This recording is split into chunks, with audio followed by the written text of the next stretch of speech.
닮아 총명하고 예쁜 딸을 보고 있으면 우리 딸은 나중에 어떤 남자와 결혼하게 될까 하는 생각을 하고는 합니다. 아직 유치원생인 딸을 보면서 너무 먼 미래를 생각하고 있는 걸 수도 있지만 딸을 둔 아빠라면 한 번쯤 하는 생각 아닐까요? 그래도 제가 이런 생각을 하게 된 계기는 아마 아내와 이렇게 화목한 가정을 꾸리기까지 수많은 사건을 겪어서 그런지도 모릅니다. 당시에는 심적으로 힘들었던 일들이지만 지나고 보니까 아내와 제 사이를 더욱 끈끈하게 만들어준 일들이라고 생각해요. 저는 아내와 친구 소개로 20대 중반에 만났습니다. 그때 아내는 한의학과 재학생이었고 저는 평범한 경영학과 학생이었어요. 같은 대학교에서 다른 학문을 공부하던 저희는 친구 소개로 만나게 된 사이였습니다. 지금 생각해보면 그 소개팅을 정말 호기심 반, 관심 반으로 나갔던 자리였는데 지금처럼 살고 있을 줄 상상도 못했죠. 아내는 한의학과 2년 과정을 마치고 이제 막 본과로 넘어가 4년 수료 과정을 이제 막 시작했던 시기에 저를 만나게 됐어요. 한창 꾸미기 좋아할 나이인데도 수수한 모습으로 공부에 매진하는 아내가 멋있어 보였는지 자꾸 궁금해지는 겁니다. 그래서 저의 적극적인 구애로 아내와 연애를 시작하게 됐던 거예요. 정말 세상 물정 모를 때 연애를 시작했는데 어느덧 아내는 본과 수료 과정까지 마치고 국가고시를 준비하고 있었어요. 그런데 그쯤 되고 나니까 저는 아내한테 부끄럽지 않은 사람이 되고 싶어서 최선을 다해 취업 준비를 했죠. 하지만 취업난이 계속되면서 불합격의 쓴맛을 보고 있었어요. 그래도 어려운 시험을 준비하는 아내가 저 때문에 괜한 신경을 쓰게 될까봐 잘 준비하고 있는 척 하면서 아내 시험 준비를 도왔습니다. 둘 다 중요한 시기였던 건 맞지만 아내가 준비하는 국가시험은 1년에 한 번뿐이라 옆에서 아내를 챙겨줄 수밖에 없었어요. 제가 이것저것 컨디션 조절에 도움이 되는 것들을 챙겨주는 게 고마웠는지 아내는 저를 보면서 이런 말을 했습니다. 내가 한의사 되면 팔알은 오빠 덕분일 거야. 옆에서 이렇게 챙겨주는데 한의사가 못 되면 내가 바보 멍청이지. 에이, 네가 똑똑한 거지.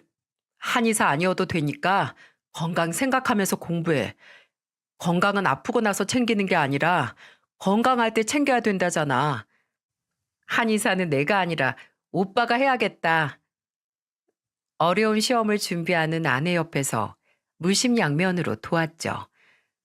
그리고 저도 그런 아내를 보면서 누구보다 취업 준비에 최선을 다했습니다. 하지만 그 어려운 시험에 단번에 합격한 아내는 저보다 빨리 한의사로 일을 시작했어요.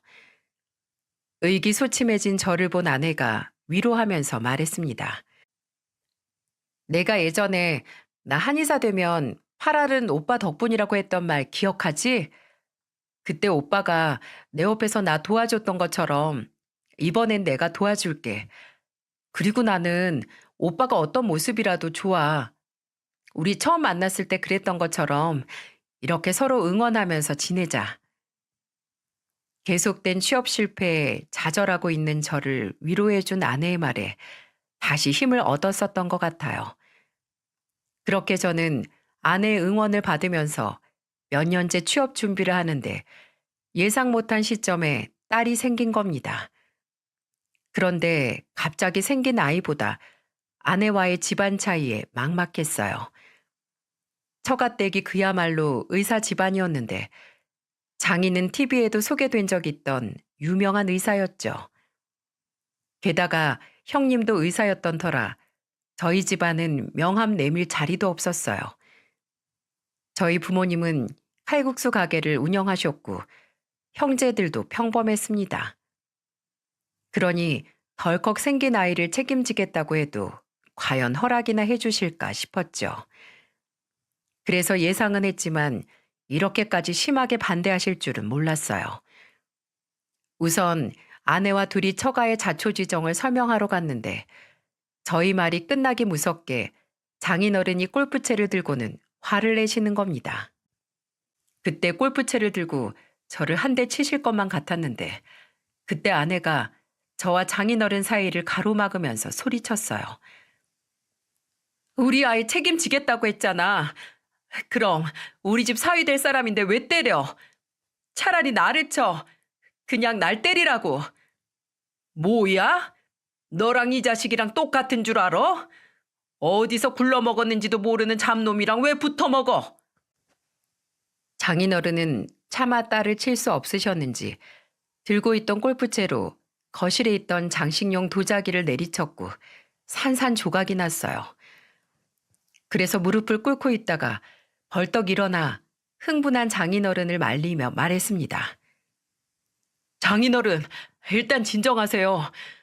제가 지금은 볼품 없지만 영희 눈에 눈물 흘리는 일 없도록 하겠습니다. 저는 골프채를 휘두르며 집안 살림을 다 부술 것 같은 장인어른을 붙들고 말했어요. 그런데 그때 옆에서 눈물을 흘리며 가슴팍을 치고 계시던 장모님이 제 뒤통수를 내리치면서 고함을 치며 말했습니다. 뭐야? 지금 그걸 말이라고 해? 진정을 하라고?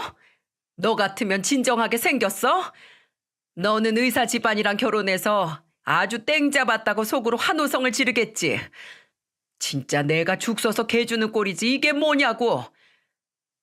장모님은 제 뒤통수를 내리치고는 오열을 하면서 주저앉으셨어요. 형님은 장인과 장모를 말리느라 정신 없었고 그때 저와 아내를 보면서 얼른 나가라고 했습니다.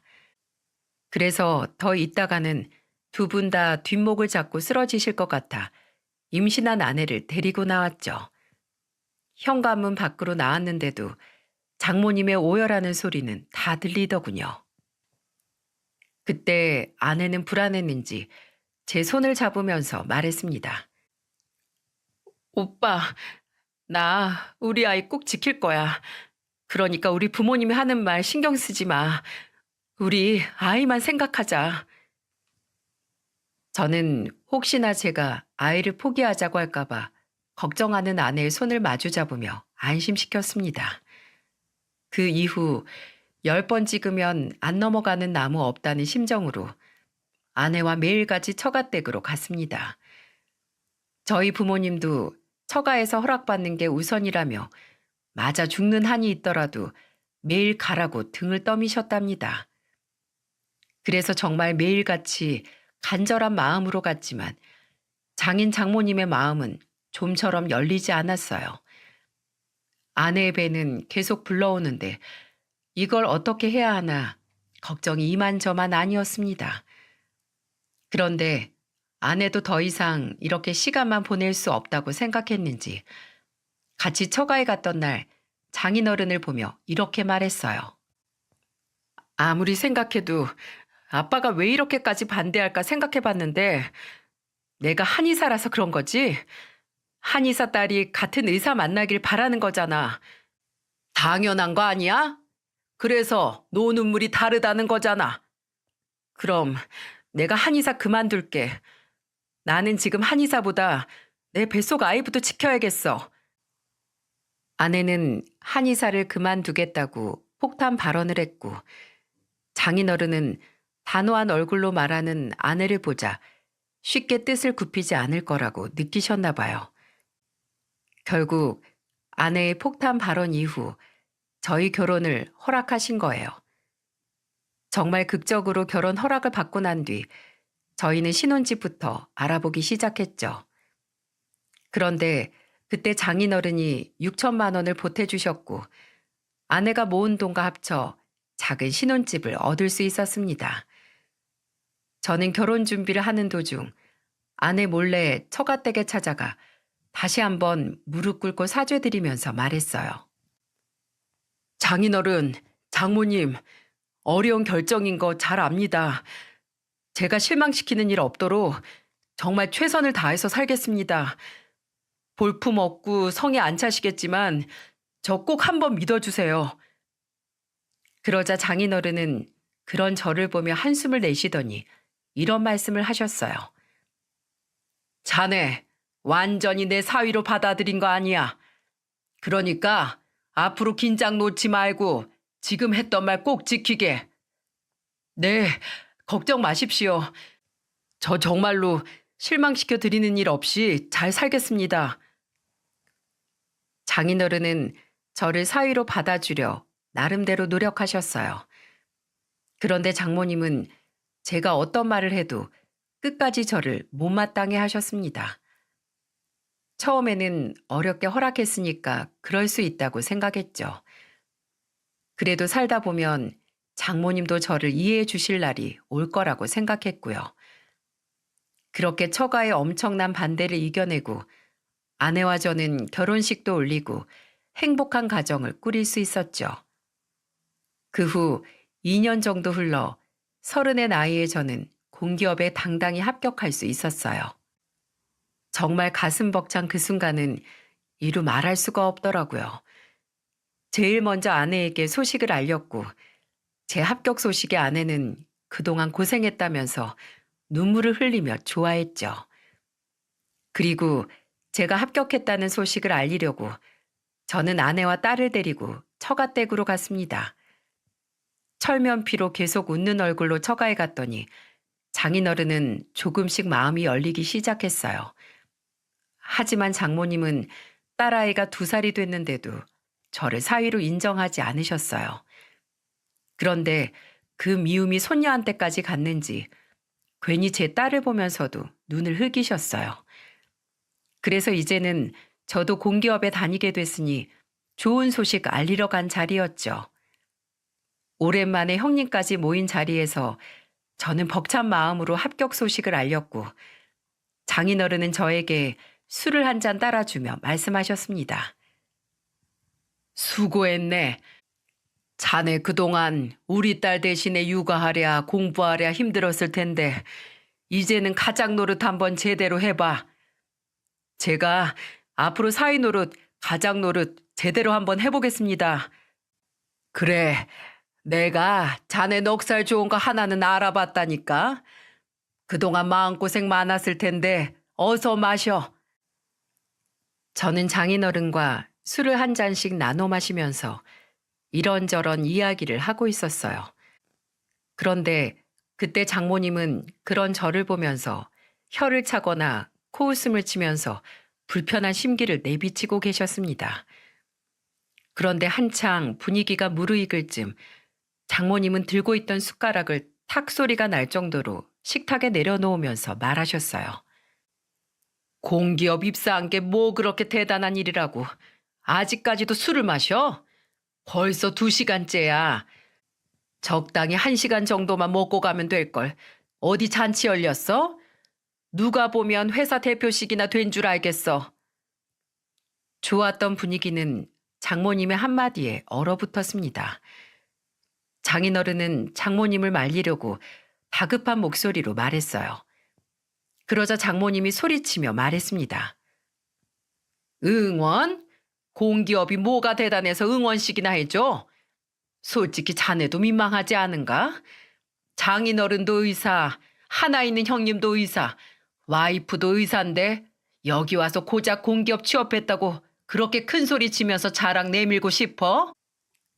그때서야 장모님이 왜 2시간 내내 아무 말도 안 했는지 알 것 같았습니다.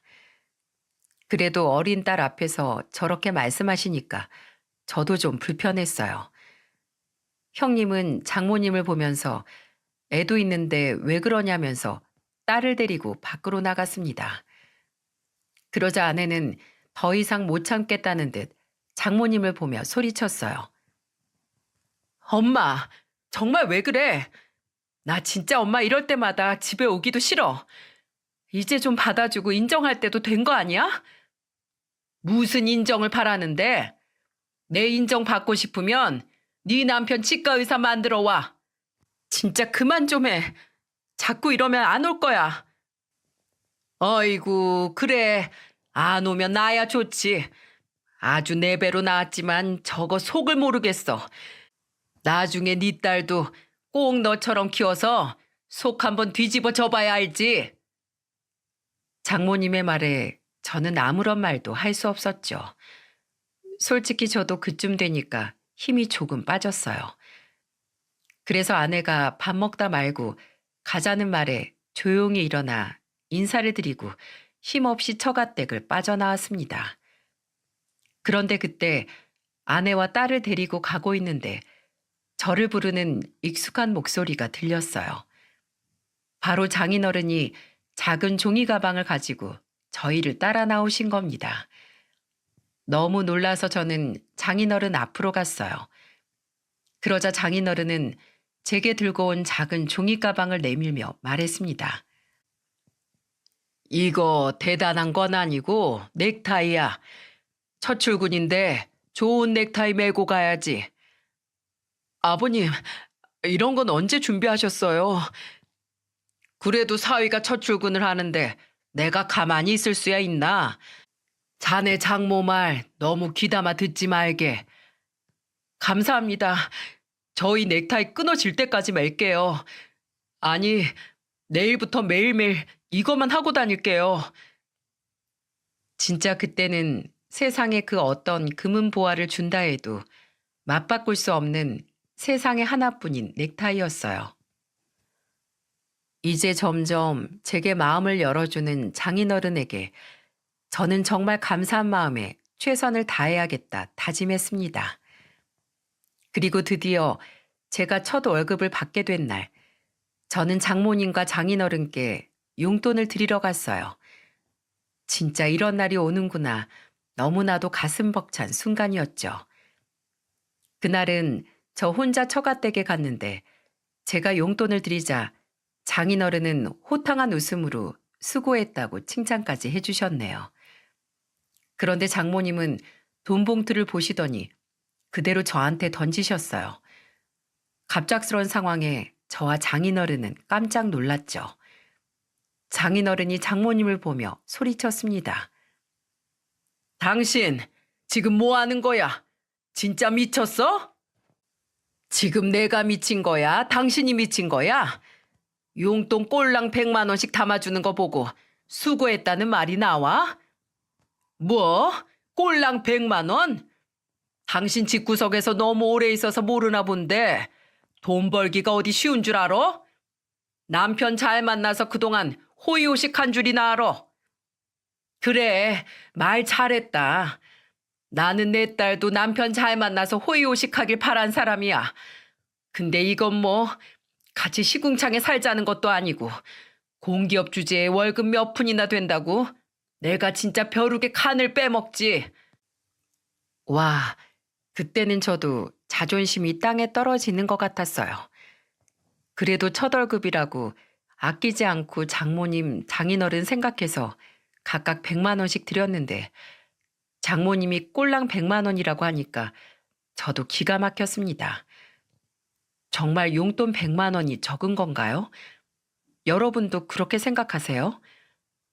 이제 결혼도 했고 제 딸도 2살인데 언제까지 이렇게 지내야 하나 답답해.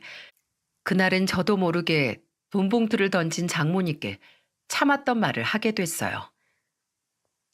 저 부모님께도 이만큼 못 드렸어요.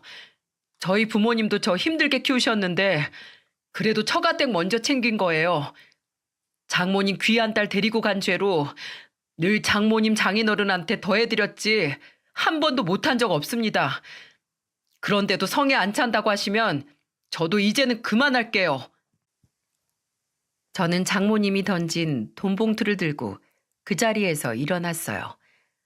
그리고 속상한 마음에 친구와 소주를 한 잔 마시고 집에 와보니 아내가 저를 기다리고 있었습니다.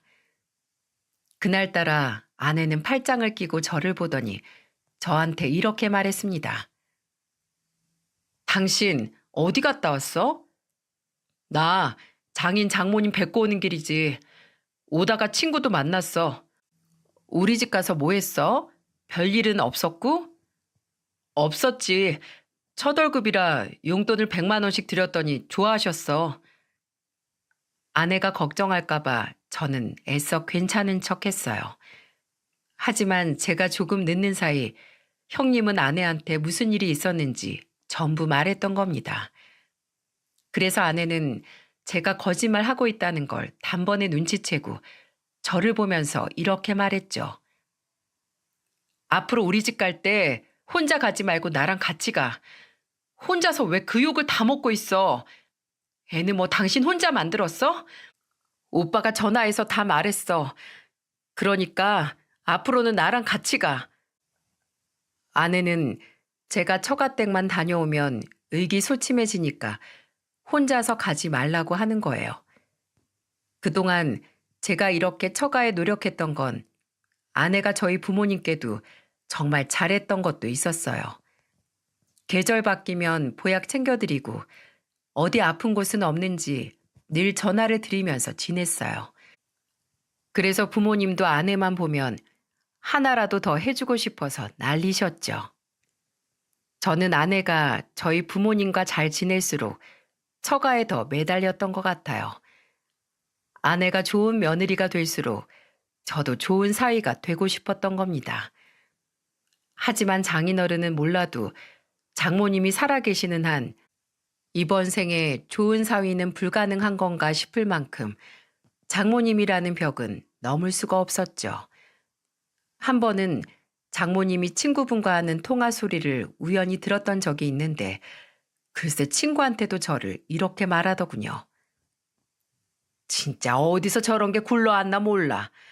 볼수록 정이 드는 게 아니고 더 미워 죽겠다니까. 쓰레기 중에서도 완전 패급 쓰레기야. 분리수거도 안 될 쓰레기가 우리 집에 온 것 같아서 불결하다니까. 이게 무슨 집안의 수치냐고. 우리 집안 명예를 완전 실추시켰잖아. 진짜 말해봐야 내 입만 아프다. 대체 제가 뭘 했다고 쓰레기 소리까지 들어야 합니까? 아내 임신했을 때 책임 못 진다고 도망간 것도 아니고 그렇다고 백수로 천년만년 있는 것도 아닌데 정말 답답하기만 했어요. 그런데 제가 통화를 엿들었으니 저 말을 듣고 제대로 반박할 수가 없었죠. 그 이후 다 같이 외식을 하고 일어나려는데 장모님이 이에 뭐가 꼈는지 빼고 있는 겁니다. 그때 저는 그런가 보다 했는데 아내가 갑자기 장모님을 보면서 소리를 질렀어요. 엄마, 지금 뭘 들고 일을 파는 거야? 일이 안 내나? 세상에 어떤 장모가 사위 명함으로 일을 파. 진짜 교양 없이 왜 그래? 뭐? 교양? 야, 솔직히 네 남편이 이깟 명함 쓸 일이 뭐가 있겠어? 공기업 다니는 게 뭐가 자랑이라고 명함까지 들고 다니면서 보여줘?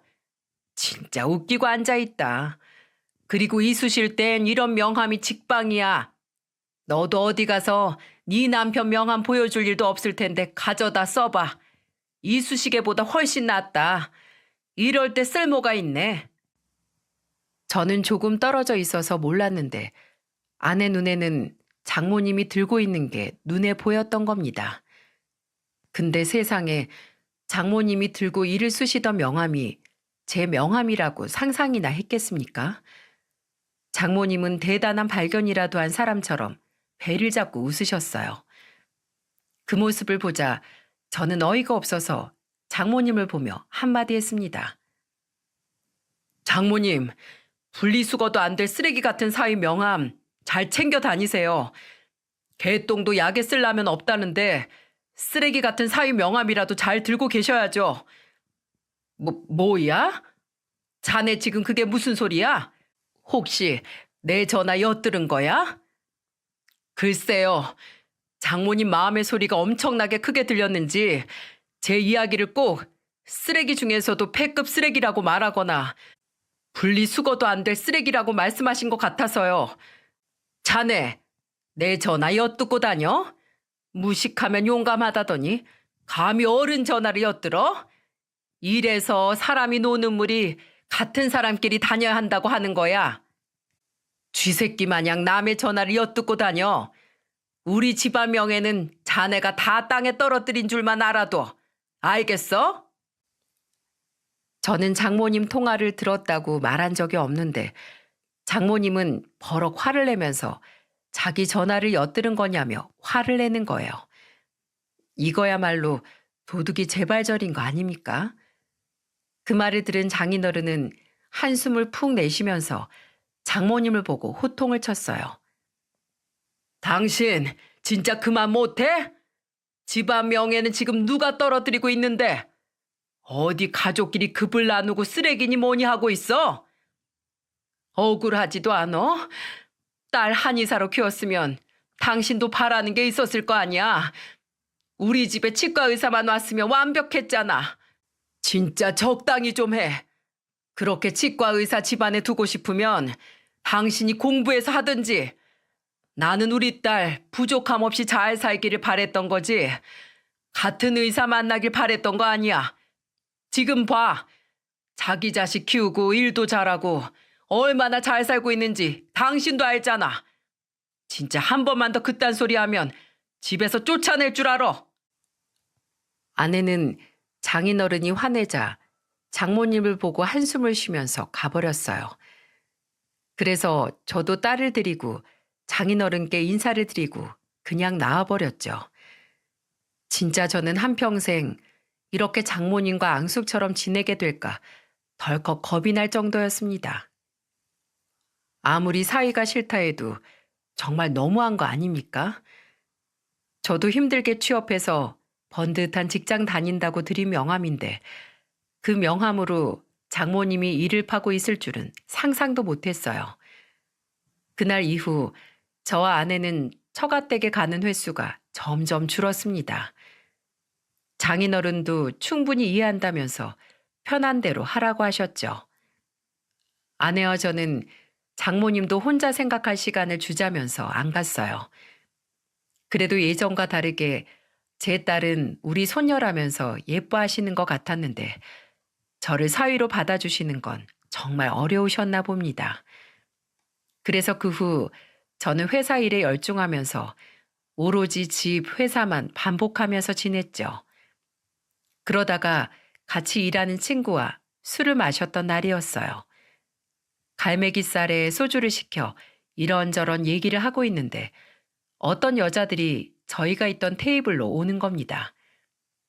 처음 보는 낯선 여자 2명이 저희 테이블에 앉더니 한 여자가 저를 보며 말했죠. 죄송한데요. 같이 합석하면 안 될까요? 네, 안 됩니다. 저희 유부남들이에요. 저는 유부남이었고 술을 마시던 친구는 미혼이었어요. 그래도 저는 낯선 사람들과 술을 마시는 게 불편해서 그냥 다 유부남이라고 한 겁니다. 그런데 친구놈은 제 말에 억울했는지 갑자기 저를 보면서 이렇게 말했어요. 야, 넌 결혼했지만 난 아니잖아. 이게 누구 혼사길 막으려고 다 유부남으로 묶고 있어. 우리 오늘 기분도 우울한데 잠깐 한 잔만 하자. 됐어. 우울하면 우리끼리 마시고 풀면 될 걸 왜 꼭 누가 껴야 되는데? 친구 좋다는 게 뭐냐? 혹시 알아? 저 2분 중 한 분이 내 운명이면 나도 장가 갈 거 아니야. 친구는 딱 한 잔만 같이 마시자면서 저를 설득했어요. 결국 친구의 성화에 못 이겨 낯선 여자들과 합석하게 됐죠. 그런데 친구가 술을 한 잔씩 여자들한테 건네는데 영 자리가 불편한 겁니다. 그래서 저는 먹다 말고 자리에서 일어나 이렇게 말했어요. 저는 먼저 일어나겠습니다. 와이프하고 우리 딸이 집에서 기다리고 있어서요. 좋은 시간 보내고 가세요. 그 여자들은 자리에 앉자마자 제가 간다고 하니까 뻥진 표정이었어요. 괜히 그런 자리에 앉아 있다가 오해 사고 싶지도 않고 집에서 저를 기다릴 와이프와 딸 생각에 얼른 일어났던 거예요. 그래서 그 일은 그래도 마무리된 줄 알았죠. 그런데 한 3일쯤 지났을까요? 아무리 좁아터진 한국이라지만 지하철역에서 술자리에서 봤던 여자를 또 마주친 겁니다. 진짜 너무도 예상치 못한 곳에서 웬 여자가 저한테 이렇게 말을 거는 거예요. 혹시 저번에 그 갈매기 식당에서 봤던 분 아니에요? 이렇게 또 뵙네요. 아, 네. 그러네요. 와, 이렇게 또 보니까 너무 반갑네요. 어디까지 가세요? 역삼동으로 갑니다. 어머, 저도 역삼동 쪽으로 가는데 잘 됐다. 같이 가요. 그 낯선 여자는 이렇게 말하더니 갑자기 옆자리가 비자마자 제 옆에 앉아 정말 쉴 새 없이 떠들기 시작했습니다. 저랑 언제 봤다고 저한테 무슨 할 말이 그렇게 많은지 참 이상했어요. 제가 대꾸도 안 하는데 옆에서 중얼거리면서 계속 말하는 겁니다.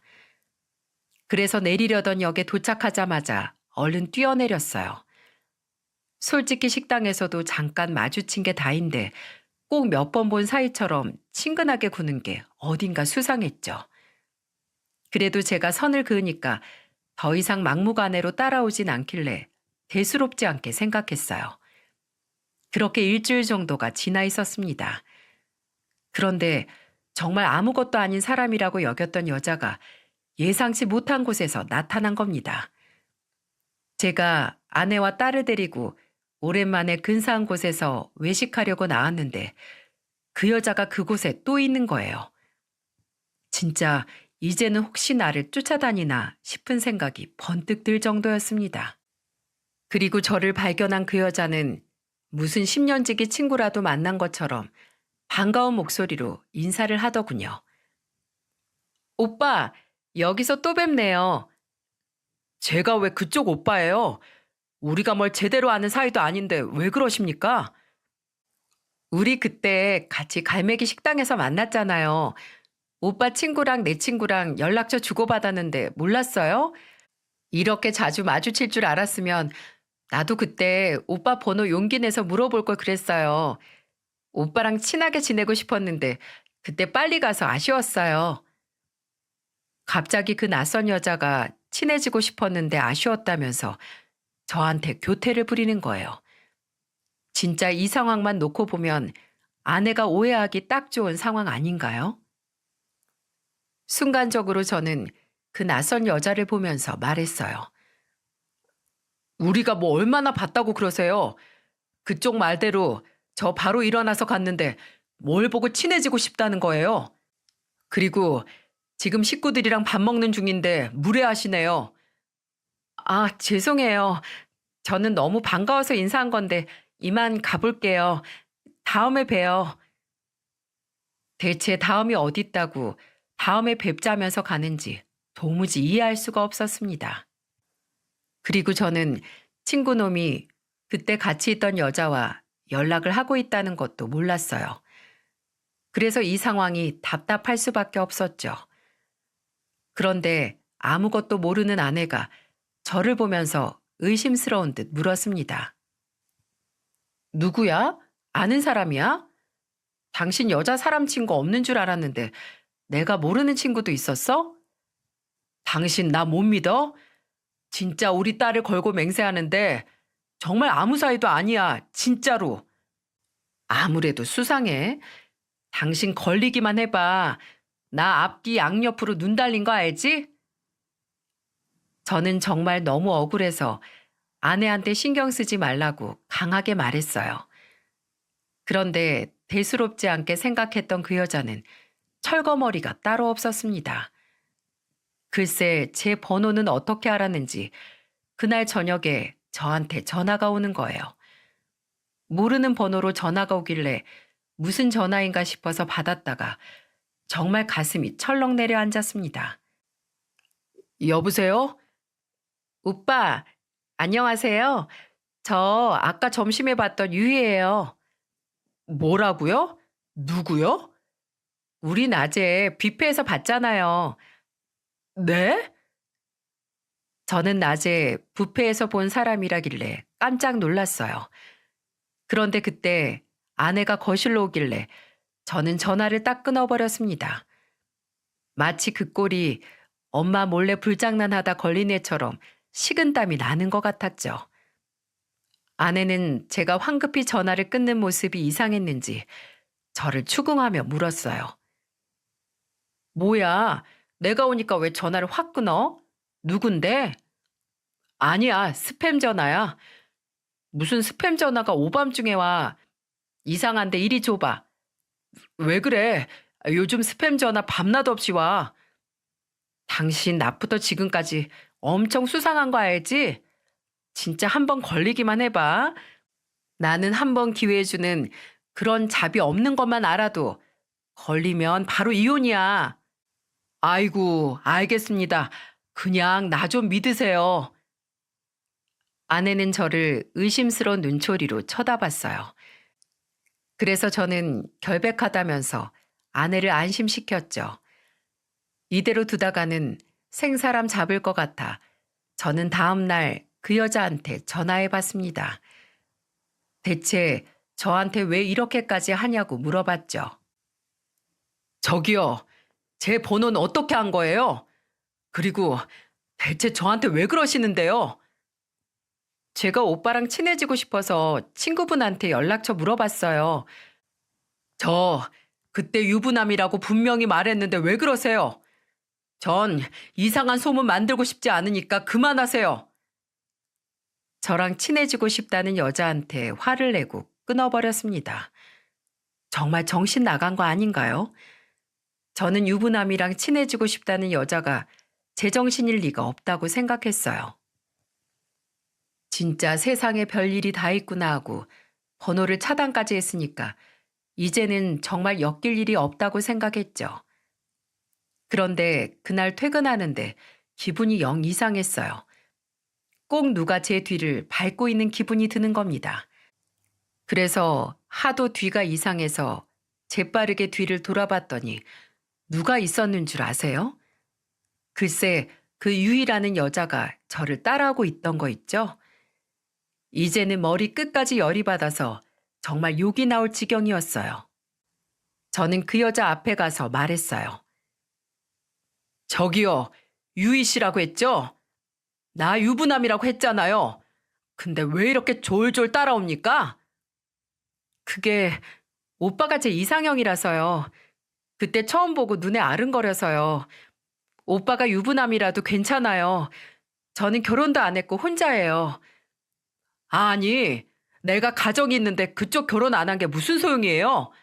그리고 결정적으로 저는 관심이 없어요. 그러니까 좋게 말할 때 다시는 따라오지 마요. 나 진짜 신고할 거예요. 진짜 아무리 생각해도 이상했어요. 저는 대학교 다닐 때도 누가 저 좋다고 쫓아다닌 적이 없었죠. 그런데 갑자기 유부남인 제가 좋다고 쫓아다니는 여자가 있다는 게 말이 되나요? 그래서 그때 문득 든 생각이 혹시 꽃뱀인가 싶은 겁니다. 만약 그런 거라면 저 여자가 범죄자일 수도 있으니까 알아봐야겠다는 생각에 흥신소에 그 여자의 번호를 넘기고 뒷조사를 의뢰했어요. 그런데 며칠 뒤 흥신소에서 기가 막힌 연락을 받게 됐습니다. 바로 그 여자는 미혼모였던 거예요. 분명 결혼도 안 한 처녀랬는데 미혼모라니까 어딘가 확실히 구린내가 나기 시작했죠. 저는 더 망설일 것도 없이 흥신소에서 준 주소로 찾아갔습니다. 그리고 저는 휴대폰 동영상을 켜서 촬영을 시작했어요. 혹시나 증거로 쓰일지 몰라 눈치 못 채게 준비를 했죠. 그리고 도착한 주소 앞에서 초인종을 눌렀어요. 그러자 안에서 유희 씨가 나왔죠. 그런데 저를 보고 깜짝 놀란 표정으로 말했습니다. 오빠, 여긴 어떻게 알고 오셨어요? 왜요? 그쪽은 불쑥 나타나서 사람 환장하게 하면서 나는 안 됩니까? 나 다 알고 온 거니까 솔직히 말해요. 여기서 다 말하면 내가 도울 수 있는 건 도울게요. 그게 무슨 말이에요? 제가 뭘 숨기고 있다고. 미혼모잖아요. 그러면서 나한테는 처녀라고 하더니 대체 왜 그러고 살아요? 누구 인생 망치려고 그러는데요? 옆에 경찰서 있던데 나랑 같이 지금 갑시다. 말이 길어질 것 같아 여자를 끌고 경찰서로 가려고 했어요. 그러자 갑자기 무릎을 꿇고 울면서 빌기 시작했습니다. 그러면서 울먹이면서 무릎을 꿇더니 사실대로 불기 시작했죠. 죄송해요. 한 번만 봐주세요. 돈이 궁해서 그랬어요. 저 사실 대행 알바하고 살아요. 하객 대행, 남자친구 대행, 뭐 그런 역할 대행 알바하고 사는데 이게 엄청 고액 알바예요.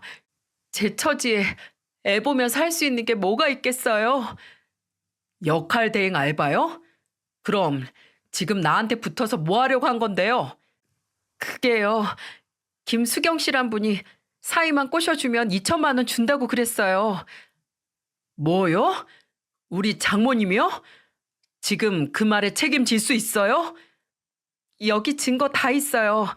통화 내용이랑 문자 주고받은 거 다 있다고요. 전 정말 시킨 대로 했다고요. 저는 유희 씨가 내민 증거를 보고 뒤로 넘어갈 뻔했습니다. 진짜 장모님은 대행 알바를 하는 유희 씨한테 접근해서 저를 꼬셔달라고 의뢰한 거였어요. 세상에 이게 말이나 되는 겁니까? 제가 싫어서 그랬다 쳐도 그럼 나중에 아내와 제 딸이 받게 될 상처는 어쩌려고 이런 짓을 벌인 걸까요? 너무 화가 나서 말도 안 나오는 상황에 유희 씨 집안에서 아이 울음소리가 들리기 시작했어요.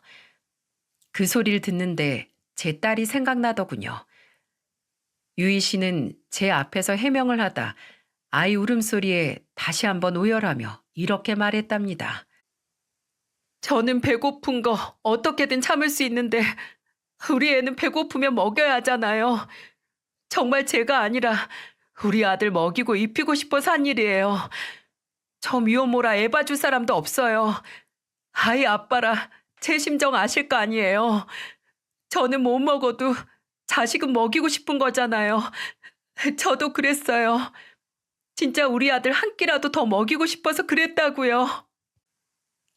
저는 이 모든 상황을 영상으로 남기다 유희 씨가 오열하는 소리에 영상 촬영을 멈췄습니다. 그리고는 저는 유희 씨한테 장모님과 나눈 문자와 통화를 전부 보내달라고 했어요. 증거 자료를 받는 동안 열린 문틈으로 집안을 들여다보니 집안이 완전 난장판이었죠. 그걸 보는데 왜 그렇게 짠하던지 모르겠네요. 저도 부모라 그랬는지 그 마음을 조금은 알 것 같았죠. 해주고 싶은데 못 해주는 부모 마음이 오죽했겠습니까?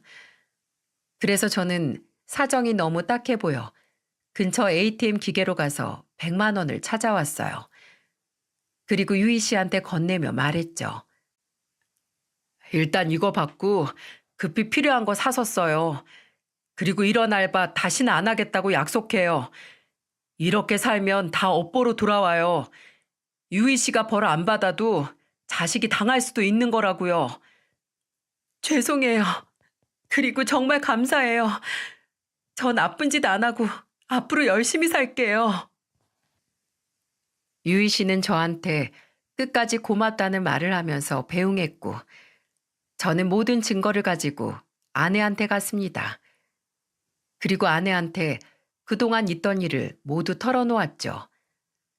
그러자 아내는 그동안 장모님과 유희 씨가 주고받았던 문자와 통화, 그리고 제가 찍어둔 영상까지 보고 기가 막혀 있어요. 그리고 분노에 가득 찬 아내는 바로 처가댁을 갔습니다. 저녁이라 거실에서 장모님, 형님까지 전부 모여 TV를 보고 있었어요.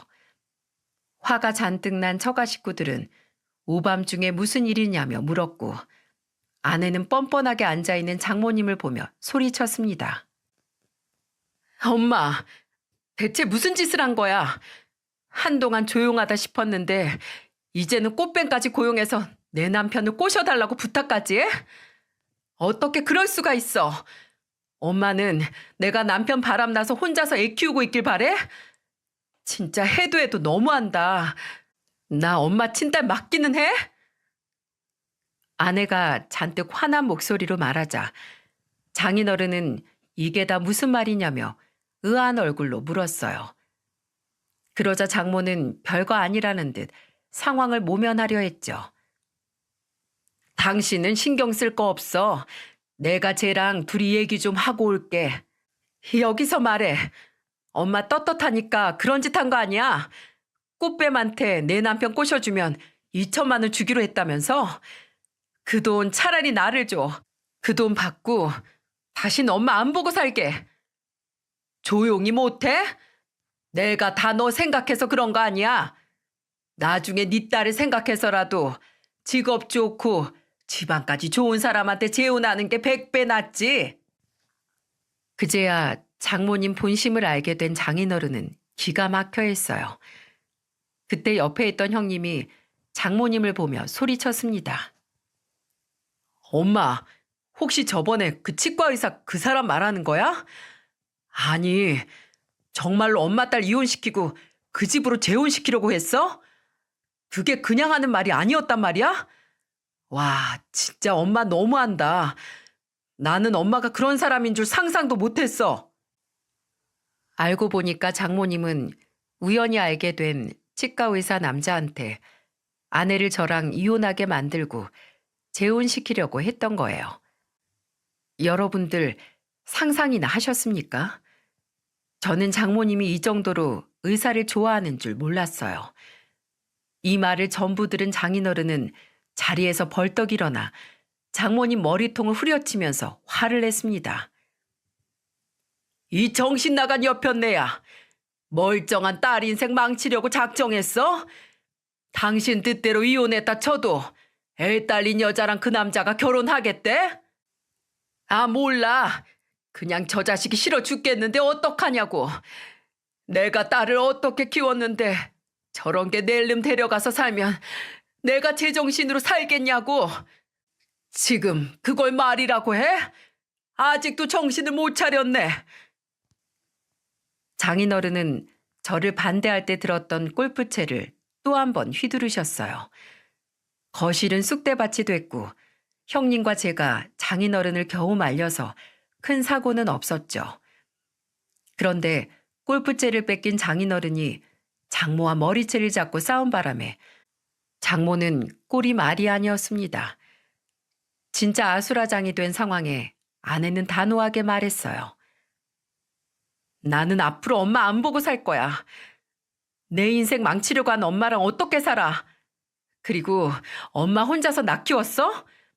아빠도 나 가르치려고 열심히 돈 벌어오셨고 나 그 덕분에 한의사 됐잖아.